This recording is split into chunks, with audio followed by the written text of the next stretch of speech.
Hey everyone, it's Ryan from Arcade High, back again with another video doing something a little bit different this time around. As you can see, I'm going on camera for the first time. And for anyone who's not familiar with the channel or familiar with us, we are an electronic duo. We make retro-inspired synthwave, electronic EDM music. You can check us out on Spotify or any of the major streaming platforms. Usually we do tutorials on this channel, but this time I just want to sort of talk about something that's really sort of important to Patrick and I. Something we talk about a lot with each other and also just with newer producers who are giving us tracks for feedback and whatnot. And it's this idea of the importance of composition, specifically with how composition is more important than mixing. So let me explain that a little bit. New producers seem to get caught in this trap where they feel like they have to make their songs sound radio ready or, sound professional and whatnot. And that's great and all. But it's the composition, it's the choice of notes, it's the structure, it's the sound design, it's the composition that will keep listeners coming back to your music. It's what draws them in. It's what makes them really enjoy the track. The average listener doesn't even know what mixing is. If you showed the average person two songs, one had what's considered a bad mix and the other had what's considered a good mix, as long as that bad mix wasn't atrocious sounding and they both had good compositions, they would say, yeah, they sound good. And that's the thing that you have to remember. One of my favorite tracks by Multipac called High School, which is from probably back in like 2012 or so. I love that song. It gets me every time I hear it. The mix in that song is terrible.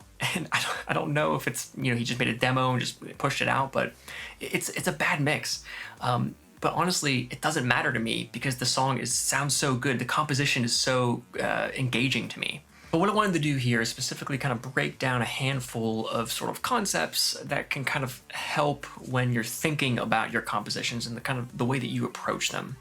So we're going to start off with let the song write itself. Okay, I know, hear me out, that sounds really goofy, but there is some truth to it. So this obviously isn't going to work for everyone necessarily, but this is the only way that Patrick and I can write music. And essentially it's just another way of saying go with your gut when you're writing. Don't try to force anything. So Patrick and I will start with a little seed of something like a chord progression or like a bass line, and then we'll just listen to that looped over and over again, and then hear, okay, let me throw this in, and then we'll hear like an arpeggiator or a lead line over top of it. And then we'll just keep bouncing off each other as we're writing. 9 out of 10 times, if we try to force things into it and go, okay, well, our bass line is in the key of F, and so let's just add the F chord in, and et cetera, it never seems to work. It just sort of feels contrived, as if we didn't let it grow organically as we were writing. So that's what we mean when we say, let the song write itself. Let the song sort of tell you what it wants. Don't try to force something onto it. Now, the next thing I want to go over, which is super important and probably arguably, in my opinion, the most important part of your composition, is the heart of your song. Now, call it what you will, the hook or whatever it is, but I call it the heart because it's sort of what ties everything else in the song together. It's that beating center core of your song. And once you find that heart, once you find that hook, everything else will kind of follow and flow from that. Now, obviously you might have a song that doesn't necessarily have like your choruses, your verse, chorus type of structure, but you can still have something hummable. It's still something that people keep coming back to. So, a lot of new disco type tracks will have, just different parts that will just kind of repeat indefinitely and things will kind of come in and out and whatnot. Lifelike does this a lot, and that's fine, but usually Lifelike's main sort of riff that he repeats is catchy. That's the heart of his song. It's what you're humming when you stop listening to the song, and you keep coming back because you love the way that it builds energy and just keeps building on top of that.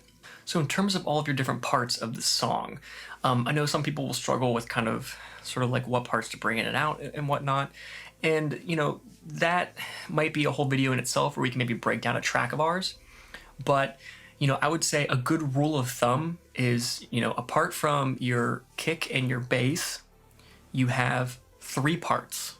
What are you doing with those 3 parts? Generally speaking, that's probably going to be something like, if this is implying this is an instrumental track, you'll have like a synth, rhythm synth type part. You'll have an arpeggiator, which is kind of giving it some energy. And then you'll have like a lead line on top. If it's in like a chorus or whatever, that lead line is probably going to be the heart of your song. And so Think of it like that, because the moment you start adding 4, 5, 6 things, it gets muddy, it gets complicated.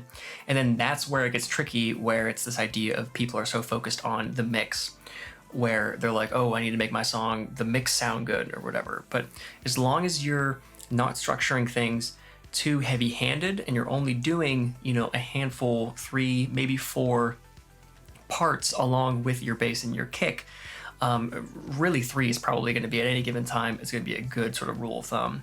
But if you're doing that, you're going to be good to go with your mix for the most part. As you're writing, you're mixing, right? Like, you're not going to listen to your song and have the kick be super loud. You're going to turn it down to a listenable level that makes sense with the rest of the tracks. You just did a little bit of mixing, and that's fine.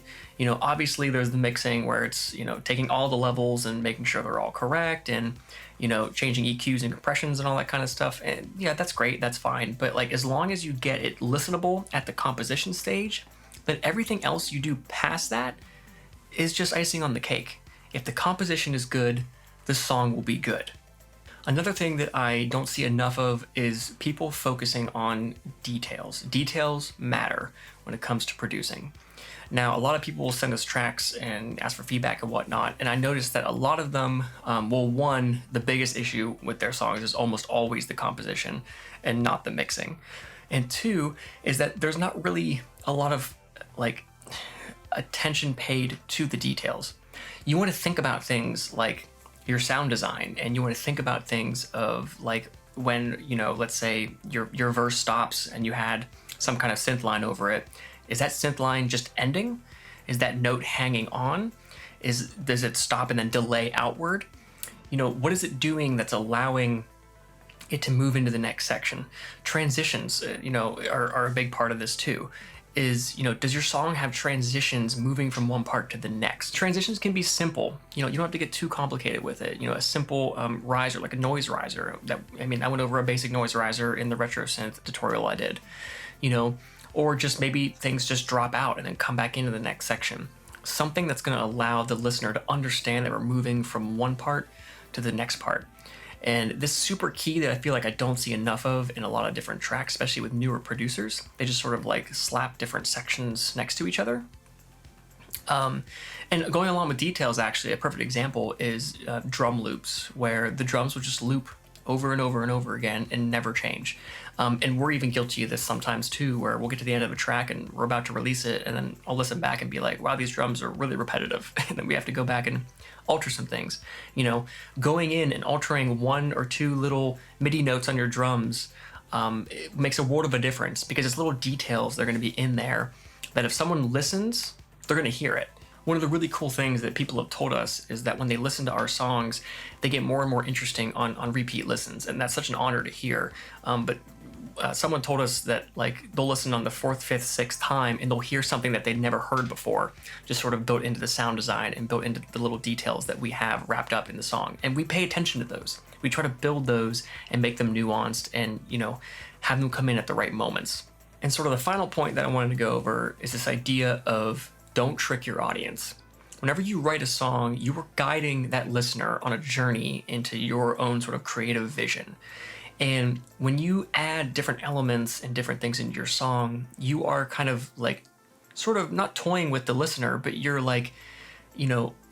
guiding them along. You're saying, hey, come with me here. We're about to go here. That's the whole idea of in EDM music, where you have the riser, the big rise, and then the drop, right?